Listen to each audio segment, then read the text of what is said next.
Abra sua Bíblia, amado irmão, por favor. No Evangelho de Mateus, no capítulo 25, entramos nesse capítulo, lembrando que o tema de todas essas parábolas que o Senhor Jesus começa a falar no capítulo 24, tem como propósito preparar a sua igreja para a sua segunda vinda.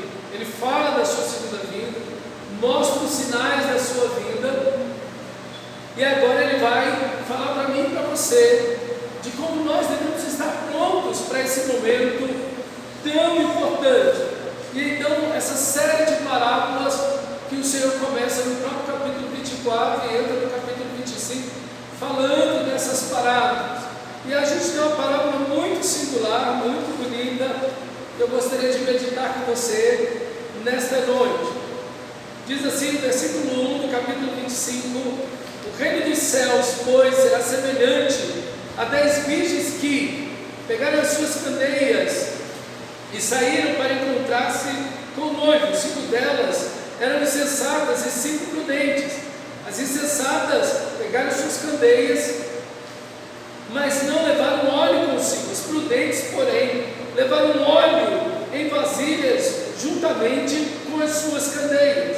O noivo demorou a chegar e todas ficaram com sono e adormeceram. À meia-noite ouviu-se um grito: o noivo se aproxima, saiam para encontrá-lo. Então todas as virgens acordaram e prepararam as suas candeias. As insensatas disseram às prudentes: dá-nos um pouco do seu óleo, pois as nossas candeias estão se apagando. Elas responderam: não, pois pode ser que não haja o suficiente para nós e para vocês. Vou comprar o óleo para vocês.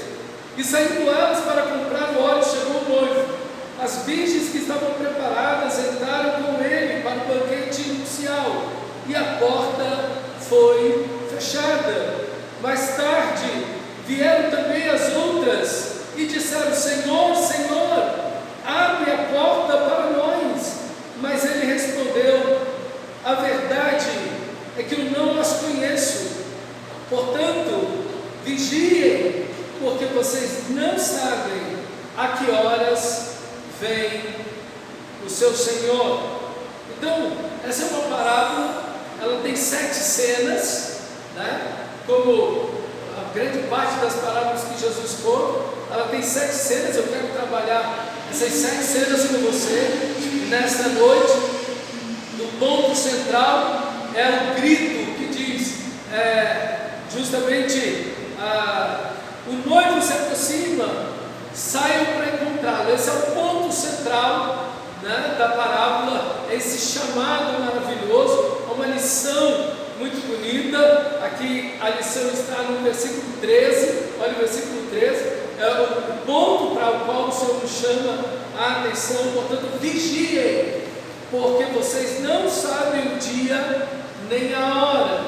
Claro que o Senhor vem. Então existe primeiro a expectativa da vinda do noivo. Versículo 1: o reino dos céus, pois, será semelhante a 10 virgens que pegaram as suas candeias e saíram para encontrar-se com o noivo. É a primeira cena. É interessante porque quando você vê as parábolas, a gente vai vendo várias facetas, várias ideias do Senhor Jesus. Ele é o rei que vai vir prestar contas, ele é o Senhor que vai prestar contas com os seus servos, o rei que vai governar, também o juiz que vai acertar contas com aqueles que estão devendo. Mas agora, o que nós temos aqui é o noivo. É o noivo, é uma expressão muito diferente dessa de um rei, de um senhor ou de um juiz. É um noivo. Há uma atmosfera muito bonita nessa imagem, uma imagem que expressa amor. Apocalipse 5 diz: aquele que nos ama e com seu sangue nos comprou, nos libertou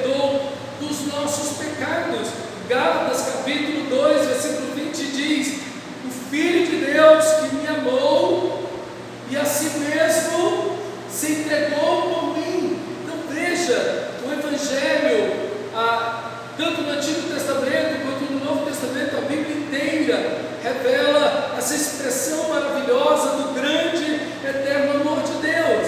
E a expressão do noivo está carregada em si mesma de um laço profundo de amor. Ele buscou, ele escolheu e buscou a sua noiva e fez juramentos de amor com ela. Esse é um conceito, inclusive, que se encontra no Antigo Testamento. Quando você olha Isaías 54, quando você olha Isaías 62, Ezequiel 16, enfim, você vai ver a ideia do noivo, de que, como Deus diz, o teu Criador é o teu marido, o Senhor dos Exércitos é o seu nome, Ele é o noivo, o povo de Israel, a noiva, e agora se transfere a mesma ideia para a igreja.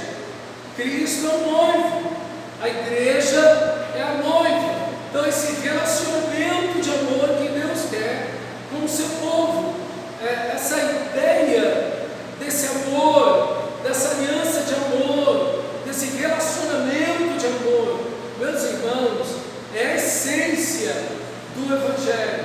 O Evangelho tem como essência esse relacionamento maravilhoso de amor. Perder isso é perder a própria essência do Evangelho.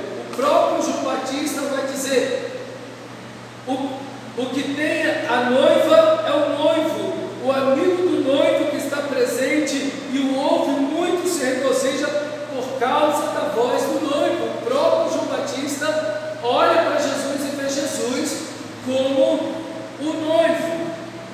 Então essa ideia maravilhosa de Jesus como noivo se faz presente no Novo Testamento, Deus no Antigo Testamento como marido, como noivo, nesse relacionamento de amor de maneira maravilhosa. O próprio Jesus se apresenta como noivo.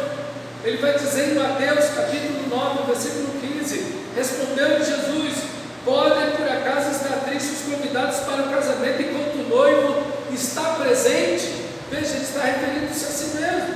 Ele mesmo se chama o noivo.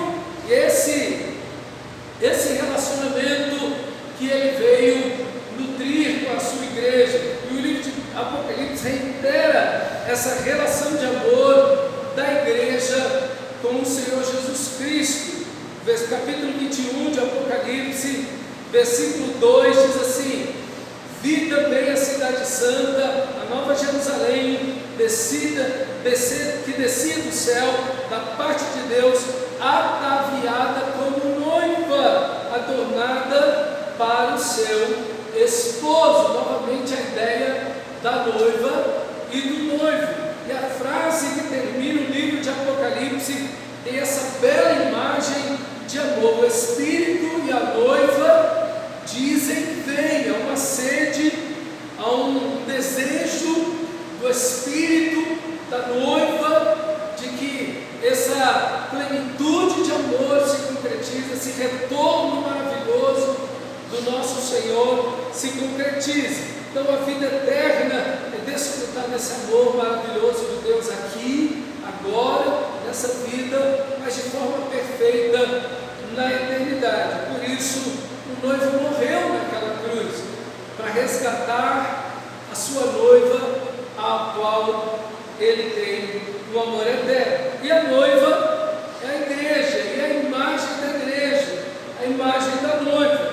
Na parábola, a igreja é tanto a noiva como as 5 convidadas prudentes, percebe?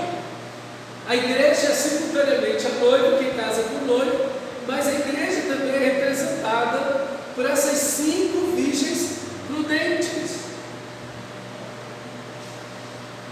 Então deixa eu explicar só um pouquinho como funcionava o casamento naquela época. É bem diferente do nosso. Então a parábola fica assim, às vezes meio esquisita da gente entender. Os pais dos noivos se encontravam, firmavam o acordo de casamento e marcavam uma data para o casamento. Olha, quando a minha filha tiver tantos anos, ou meu filho tiver tantos anos, então nós vamos celebrar o casamento. Chegada a data, o noivo preparava toda a festa, ok? Ele tinha toda a condição financeira de sustentar sua noiva. Então ele tinha uma profissão, ele já estava no seu trabalho, não era uma aventura que eles iam viver, não, havia toda uma estrutura, todo um cenário por trás, que o noivo estava pronto para o casamento. Por isso, uma distância tão grande de idade entre o noivo e a noiva naquela época. O homem casava a partir dos 30, aproximadamente, na maioria das vezes, e a menina aí com 15, 14 anos, porque o homem deveria ser um provedor, então ele deveria estar muito bem estruturado, alicerçado, já com trabalho, já de pelo menos aí mais de uma década, fortalecido, um homem que tinha capacidade tanto de cuidar e prover para sua esposa, quanto para os filhos que eles teriam. Chega o dia do casamento, a festa está pronta, está tudo prontinho, o noivo chama seus amigos e vai para a casa da noiva. A noiva está lá se arrumando e tudo, ele chega na casa da noiva, arrebata a noiva, ok? Coloca ela numa carruagem, mas num animal, né? Num cavalo, alguma coisa assim, coloca ela num animal que vai carregá-la até a casa dele, porque a festa não é na casa da noiva, é na casa do noivo, ok? Então esse é o procedimento aí que acontecia naquele momento. Então o noivo chega na casa da noiva, o pai da noiva entrega a sua filha, o noivo pega a noiva e leva para a casa dele. Ele vai ter uma festa de 7 dias aproximadamente, e é essa festa maravilhosa de amor que os dois têm com os seus familiares dela, os familiares deles, os amigos, enfim, foi uma festa muito bonita. E Jesus usa essa situação da sua época para ilustrar justamente a segunda vinda como a celebração de um amor eterno. Então, para a igreja, a segunda vinda é isso, ok? É encontrar-se com o seu grande amor, encontrar-se com o noivo. Isso é a segunda vinda para a igreja. Mas aí existe um grande contraste aí, porque ao mesmo tempo que você tem 5 noivas, ou se você tem 5 virgens prudentes, você tem 5 virgens insensatas. Então você tem esse contraponto aí. O texto também fala, e aí um outro contraste, que há uma grande apostasia, né? O Senhor vem, Ele não vem sem que primeiro tenha uma apostasia. Mas veja, a marca da igreja verdadeira é uma igreja que ama ao seu Senhor, é uma igreja que ama o noivo. Apesar de uma apostasia acontecer na igreja, a igreja verdadeira, e aqui a gente sempre tem que fazer uma distinção entre a igreja visível e a igreja invisível. A igreja visível é a reunião de todo mundo que vem para a igreja. Essa é a igreja visível. A igreja invisível são aqueles que de fato são salvos, que a gente não sabe quem é. A gente não sabe quem é salvo de verdade ou não. Claro, tem os frutos e toda aquela coisa, mas você tem aí 5 virgens prudentes e 5 virgens sensatas. Então você tem essa situação. Então a igreja, ela tem toda essa tensão, né? Esse contraste aí de que há uma apostasia muito grande acontecendo, mas há uma igreja que de fato ama o seu Senhor. O versículo 2 fala dessa grande expectativa do 2 até o 4. 5 delas eram insensatas e 5 eram prudentes. As insensatas pegaram suas candeias, mas não levaram óleo consigo. As prudentes, porém, levaram óleo em vasilhas juntamente com suas candeias. A igreja, então, como eu estava dizendo, é formada de um povo misto: insensatos e prudentes, santos e profanos, espirituais e carnais. Então todos esses frequentam os mesmos cultos, as mesmas reuniões, todos professam que amam a Deus e vivem em obediência às escrituras sagradas. Todo mundo ora, todo mundo diz amém, glória a Deus, aleluia, todo mundo diz que tem fé. Então veja, apesar de você ter essa questão visível, você tem de fato uma igreja invisível, que é aquela que só o Espírito Santo de Deus sabe. Aqui está o povo realmente que nasceu de novo, aqui está a igreja verdadeira no meio do povo. A mesma coisa acontece no Antigo Testamento. Você tem o povo de Israel, então você tem dentro do povo de Israel um povo, pessoas que estão realmente servindo a Deus, como Elias, Eliseu, Isaías, Jeremias, Moisés. Veja quanta gente estava no deserto, mas quantos ali de fato foram salvos pela graça de Deus.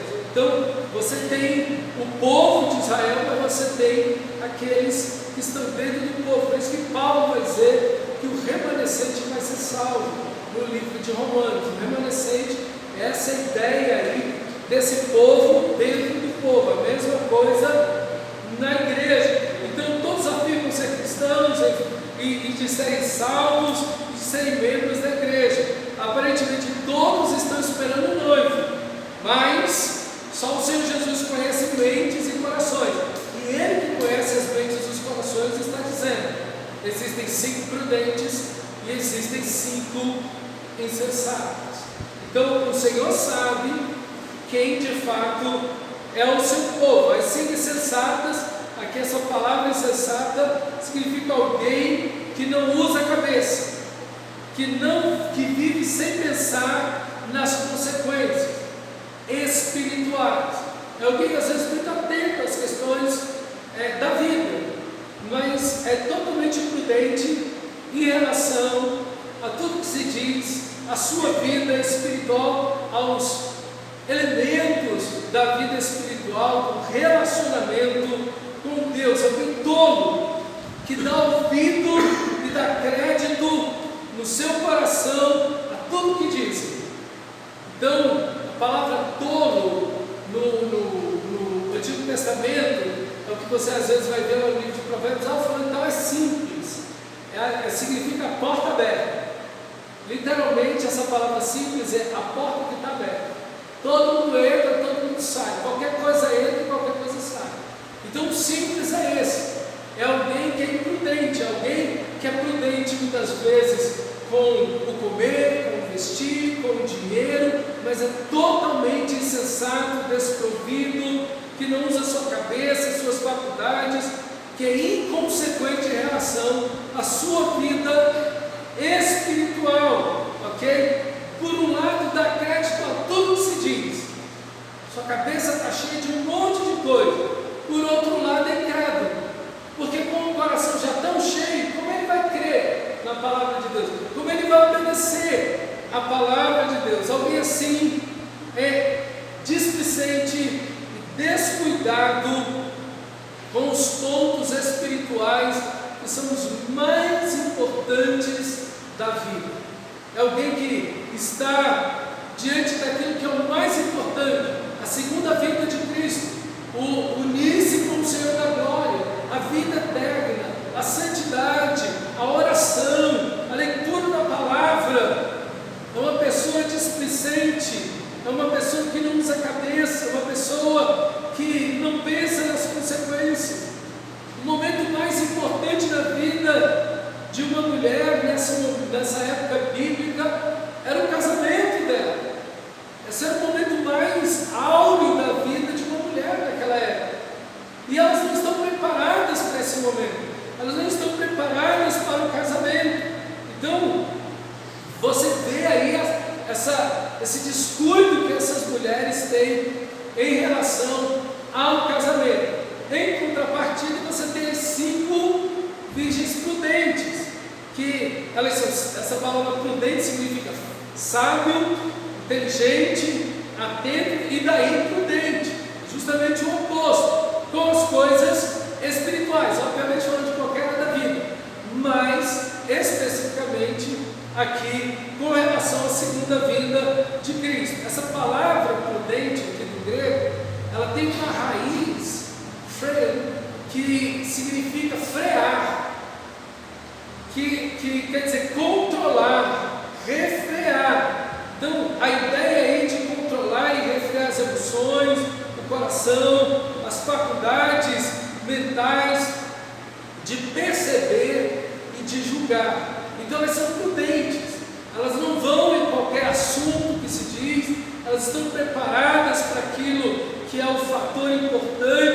de suas vidas.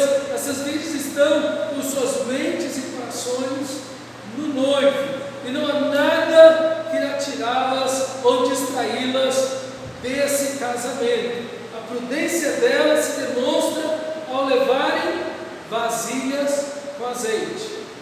Elas estão prevenidas quanto ao tempo, atentas ao sinal da vinda do noivo, da segunda vinda. É exatamente essa atitude que Jesus espera que tenhamos. Os seus discípulos devem ter prudência, estar atento, preparado, ter se planejado para o dia do encontro com o Senhor. E aí a gente precisa fazer algumas perguntas para nós mesmos. Como você está se preparando, meu amado irmão, para a segunda vinda de Jesus? Você está atento aos sinais? Você está atento àquilo que está acontecendo ao seu redor? Você percebe que a segunda vinda se aproxima? Lembrando, meu irmão, que o Senhor Jesus está vindo. Cada dia que passa um dia menos para que a segunda vinda aconteça. Mas lembre, estamos indo ao encontro do nosso Senhor. A cada dia caminhamos para esse encontro maravilhoso da eternidade, ir ao encontro do nosso Senhor. Então, a pergunta que devemos estar fazendo é essa: estamos atentos a esses sinais? Você está refreando tudo que te impede? Você está tirando da sua vida tudo que te impede para esse encontro? Você está fazendo reservas espirituais para esse dia? Sua mente ativa ou está passiva diante das ideias que o mundo, que a cultura está lançando aí para você? Ou você está no grupo dessas virgens nécias aqui, insensatas, que estão displicentes com a luz de suas vidas? Essas perguntas precisam fazer. Todas elas dormem. É o versículo 5: o noivo demorou a chegar, e todas ficaram com sono e adormeceram.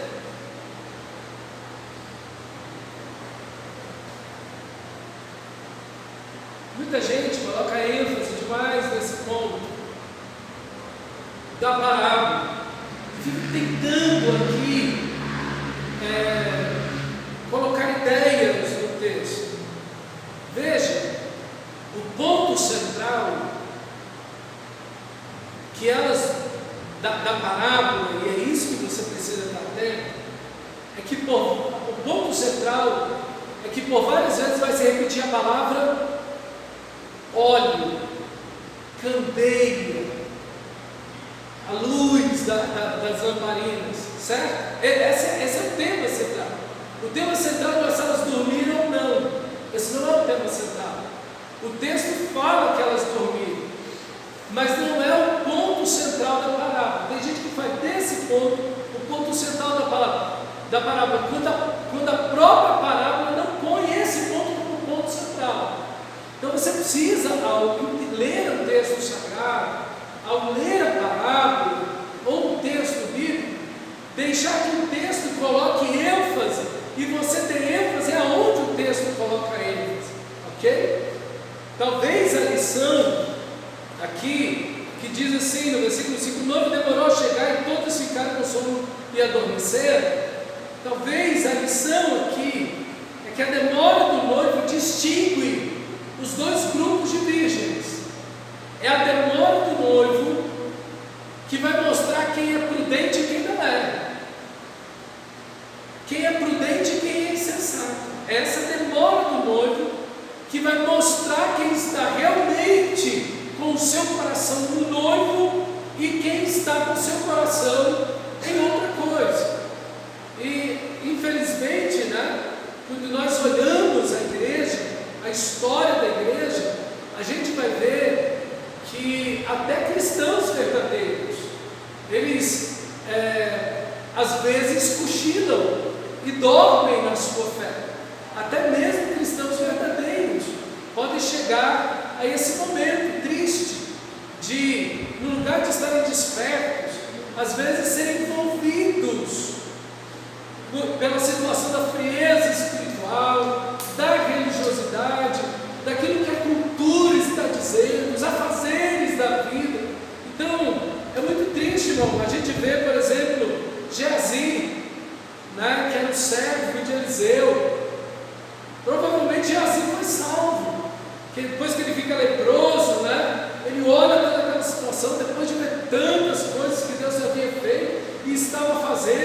aquela lepra pega ele provavelmente se arrependeu, provavelmente deve ter se arrependido de ter mentido, de ter lançado mão daquele dinheiro, daquela roupa. Ele provavelmente se arrependeu daquilo, provavelmente ele deve ter sido salvo, mas às vezes o povo de Deus pode chegar nesse momento. Olha a vida de Sansão, provavelmente Sansão também se arrependeu dos seus pecados, mas olha que situação que Sansão vive. Então a gente precisa ter cuidado, meu irmão, com a nossa vida espiritual. Não podemos dormir. Cristão, não durma. Acorda você, né? Acorda para a palavra, acorda para a oração, acorda para esses elementos espirituais, acorda para o cuidado da sua vida espiritual, acorda para aquilo que está acontecendo ao seu redor, na cultura, né? Os elementos aí que estão de alguma maneira tentando te afastar da graça de Deus. Então desperta, meu irmão, porque o Senhor vai voltar para buscar a sua igreja. E aí, versículo 6, o encontro com o noivo. À meia-noite ouviu-se um grito: os noivos se aproximam, saiam para encontrá-lo. À meia-noite, interessante, porque esse é um símbolo de culminância escatológica, ok? Aquilo que vai chegar aquele ponto, né? Áureo aí, escatológico. Até o relógio aí do fim do mundo, ele vai até meia-noite, ele não vai até meio-dia. Engraçado, né? Até o pessoal que é cientista, eles entram nessa linguagem, né, apocalíptica, a gente chama de linguagem que revela ali o fim. Eles entram também nessa ideia aí da meia-noite, né, da vida aí, como se fosse a meia-noite. Então, o noivo se aproxima, o noivo chegou, então sai ao encontro dele, o Senhor da glória voltará. Lembre-se daquilo que nós vimos no capítulo 24, versículo 33, assim também vós, quando vides todas estas coisas, sabe o que está próximo às portas. Então, esses elementos, esses sinais que nós vimos, eles estão acontecendo, e quando todos estiverem acontecendo, então, essa geração que vê todas essas coisas acontecendo, verá a vinda de Jesus. É normal fazer o casamento até hoje. E a segunda pergunta: as 10 virgens eram 10 noivos mesmo ou 10? Tá. A ideia aqui de que o noivo demora tanto e todo mundo elas caem no sono, né? Alguns interpretam como a bondade de Deus, a longanimidade de Deus. Essa longanimidade, essa demora que a gente acha do Senhor voltar, Pedro vai dizer que é uma bondade de Deus, querendo que as pessoas vejam aí, cheguem ao arrependimento. Então, é um aspecto também da graça, da bondade de Deus. Alguns, aí a segunda pergunta, alguns vão interpretar que essas 10 virgens, elas são as noivas do casamento, né? E que seriam apenas uma figura de linguagem, 2 grupos, não é que o homem ia casar com 10 mulheres, né? Mas que são 2 grupos. Então, mas a ideia do texto tem essa interpretação, mas a ideia do texto é que elas são convidadas para o casamento. Elas são convidadas para o casamento e elas estão indo junto para a casa do noivo. Elas estão acompanhando o cortejo para a casa do noivo. As 5 virgens prudentes estão nesse cortejo aí, acompanhando, né? Então, como eu disse, ao mesmo tempo que na parábola a igreja é a noiva, aqui os discípulos são as 5 virgens prudentes. Então, é uma figura de linguagem que o texto nos impõe, ok? Então, quando esses sinais estiverem acontecendo, sabemos que o Senhor da glória está às portas, está vindo. E nós estamos vendo os sinais acontecendo. Olha o versículo 7.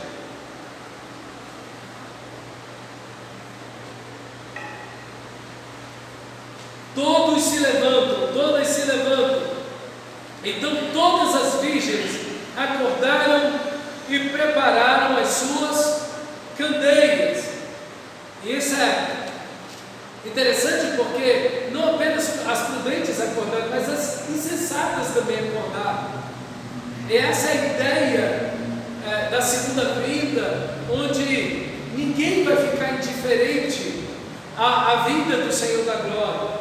Essa é uma das coisas mais extraordinárias na segunda vinda de Jesus, é que essa indiferença ao noivo, esse sono que o mundo vive, esse sono que toma o ser humano como um todo, isso vai acabar. Todo olho verá, todo joelho se dobrará, toda língua confessará. Então todas elas se levantaram, se arrumaram, e aqui está o ponto central dessa parábola, né? Estamos preparados para a vinda do noivo? É o momento do noivo chegar. Temos óleo em nossas vasilhas, estamos prontos para esse encontro maravilhoso. Estamos aí nesse momento extraordinário, com o nosso coração, a nossa cabeça, todo o nosso ser nesse momento. Essa prudência espiritual nos é chamado no texto. O texto nos chama a sermos espiritualmente prudentes. E olha o versículo 8: as insensatas disseram às prudentes: dê-nos um pouco do seu óleo, pois as nossas candeias estão se apagando. Elas responderam: não, pois pode ser que não haja o suficiente para nós e para vocês. Vão comprar óleo para vocês. E saindo elas para comprar óleo, chegou o noivo. As virgens que estavam preparadas entraram com ele para o banquete nupcial, e a porta foi fechada. Então o noivo chega para pegar a noiva, e as 5 virgens prudentes vão a caminho com ele. Então aqui uma coisa interessante, o Kenneth Bailey, ele é talvez a maior autoridade viva para falar dessa questão desses costumes, né, do Oriente Médio. Ele viveu e deu aula nessa região onde Jesus morou, também no norte da África, enfim, em toda essa região do Oriente Médio. Ele viveu por mais de 60 anos lá e lecionou em várias universidades também. Eu lendo um comentário dele sobre esse texto, ele diz o seguinte, que ele nunca viu uma mulher sair na rua sem iluminação, sem uma candeia, sem luz sobre ela. Elas sempre estão com ela voltada para o rosto. Os homens saem na rua normalmente, mas as mulheres, e aí falando daquelas pessoas que vivem mais ou menos como o tempo bíblico está, estão os beduínos, sempre as mulheres estão de preferência acompanhadas do irmão, do esposo, do pai, ou de uma irmã, da mãe, enfim. É mais difícil elas andarem sozinhas, por isso que as virgens estão em grupo aqui no nosso texto, e elas sempre têm lanternas, e elas sempre estão colocando a lanterna, a candeia perto do rosto. Elas querem ser vistas, elas não querem que elas sejam mal faladas, elas não querem que ao nome delas seja posta nenhum tipo de dúvida, ok? Nenhum tipo de dúvida. Então, o que elas querem é serem vistas, e que também seja visto qualquer um que se aproxime delas. Então, a ideia aqui é bem interessante, e elas vão para o cortejo, então elas têm que andar junto com o noivo e a noiva, por isso que elas precisam carregar uma vasilha de óleo, porque é uma trajetória que elas têm que fazer no caminho com o noivo e com a noiva. Então elas não podem simplesmente ter o azeite que está aqui, elas têm que ter o azeite na botijazinha dela, na vasilha, para ir alimentando essa candeiazinha. Então, se elas dividem, elas ficam sem, e aí fica todo mundo no escuro.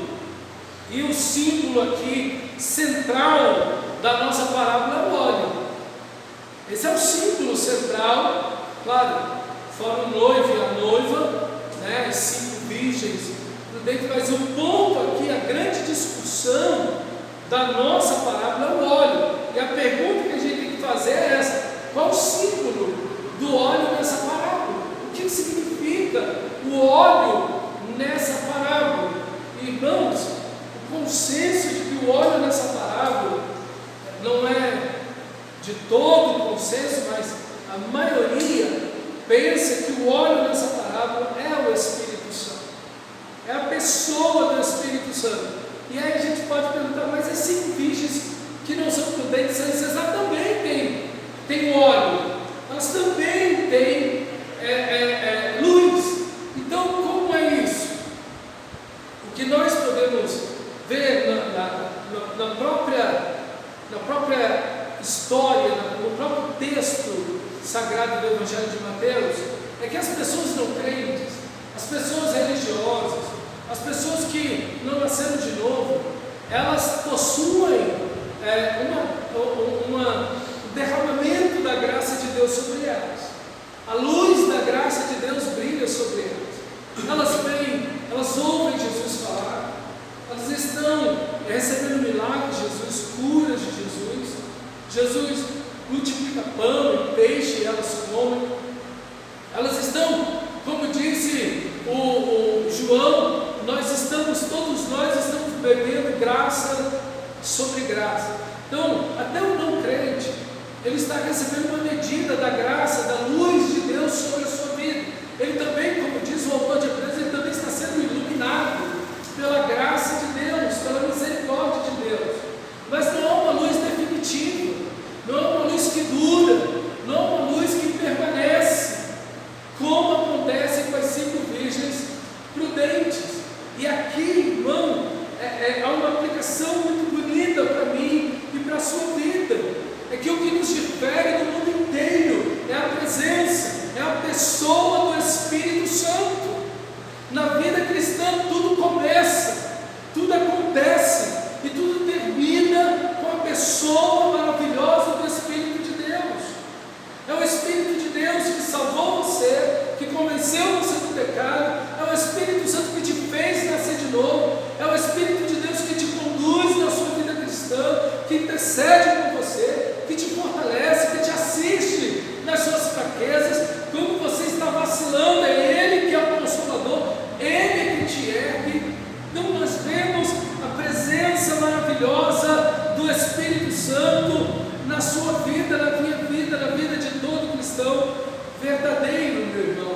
E é aqui que nós precisamos valorizar, e aqui está a prudência, é valorizarmos a vida de Deus em nós, é cultivarmos uma vida espiritual saudável, porque o que o Espírito Santo tem te dado, para que a luz da graça de Deus brilhe na sua vida, Ele tem te dado a sua presença, a presença dEle em você, fazendo de você a habitação dEle. Ele tem também te dado a sua palavra, lâmpada para os meus pés é a tua palavra, luz para os meus caminhos. Não é isso aqui que o texto está falando, dessa candeia que brilha, desse óleo que acende a luz e que nos mantém em luz no mundo de trevas. Então, o Espírito Santo de Deus tem dado a você a sua palavra, a sua presença. E o que você está fazendo com a palavra de Deus? Você está com a botija cheia? Está você com o seu coração, com a sua alma, com a sua mente cheia da palavra de Deus? Você está meditando no livro da lei, na palavra de Deus de dia e de noite? Você tem reservas da palavra de Deus na sua vida? Você conhece as Escrituras, mas você está transmitindo as Escrituras? Por exemplo, as pessoas que estão ao seu redor procuram você na sua casa, no seu trabalho, na escola, por exemplo, para tirar dúvidas sobre a Bíblia. Não, eu sei que você é um cristão, eu sei que você conhece da palavra de Deus. E aí você prontamente abre um texto, explica aquele texto. É isso que Deus espera de mim e de você, irmão. Que tenhamos reservas espirituais.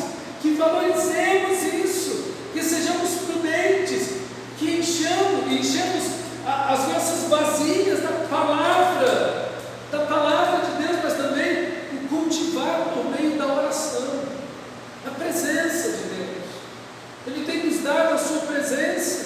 E a oração não é sempre esse elemento fantástico de desfrutar do amor de Deus. É a oração que nos mantém alertas, é a oração também que nos enche desse amor, dessa graça preciosa de Deus, essa vida transformada, esse fruto do Espírito presente em nós, esse coração cheio do amor de Deus, que transborda em alegria, em paz, em bondade, em longanimidade, em domínio próprio, em temperança.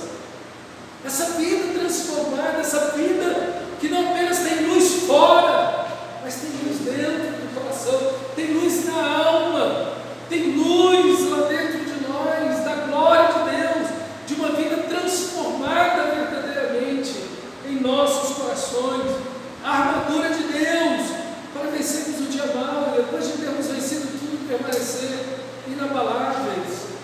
Deus tem nos dado reservas espirituais, mas o que você está fazendo? Você está com a sua vasilha cheia dessas reservas espirituais, está cultivando a vida espiritual, está sendo prudente espiritualmente. Eu não estou perguntando se você está sendo prudente com a sua profissão, com o seu trabalho, se você está sendo prudente com a sua saúde, com o que você come. Isso qualquer um pode ser, mas eu estou falando dessa prudência espiritual que o texto nos chama aqui. Esse texto nos chama essa prudência espiritual. E aqui eu tenho que dizer: não, eu não posso te dar. Você não tem como transmitir para a pessoa ou para alguém essas coisas. Você não tem como emprestar oração, você não tem como emprestar santidade, você não tem como fazer isso. Isso é uma responsabilidade de cada um. Responsabilidade de cada um encher sua vasilha e estar firme para essa caminhada em direção ao casamento. E o nosso texto termina, versículo 11: mais tarde vieram também as outras e disseram: Senhor, Senhor, abre-nos a porta. Abre a porta para nós. Não encontraram azeite, não encontraram óleo, estão nas trevas. O noivo atende a porta, por isso que é a casa do noivo, o noivo é que atende a porta. Se fosse na casa da noiva, o pai da noiva falaria, mas é a casa do noivo, é o noivo que atende a porta quando bate. Ele olha de fora, quem já viveu na roça aí, sabe como é que é? Aquele breu, ninguém vê nada, ninguém consegue ver nada. Quando ele olha, não conheço vocês. É óbvio, todo mundo está nas trevas. Você não tem como conhecer essas pessoas. E de fato, o irmão aí está. Por isso o texto conclui dizendo: mas respondeu a verdade que não os conheço. Portanto, vigiem, porque não sabem o dia nem a hora. Nós não sabemos o dia, não sabemos a hora que o nosso Senhor voltará. Então, mantenhamos plena reserva espiritual. A gente tem cuidado com tanta coisa na nossa vida. A gente tem cuidado em economizar dinheiro, em organizar dinheiro, em estar bem de saúde, organizar o tempo. A gente tem uma série de coisas que a gente sempre busca de alguma forma fazer. Mas a gente às vezes negligencia a nossa vida espiritual. E Deus não quer que isso aconteça com você. Você precisa ser prudente espiritualmente.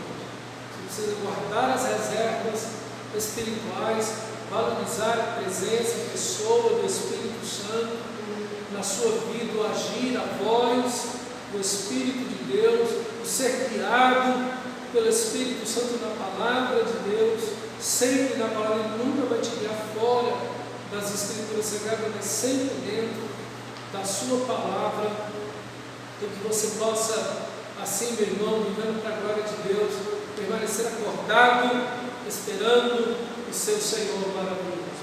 Feche os seus olhos, vamos orar nesse momento. Como estão as suas reservas espirituais que o Espírito de Deus tem dado a você?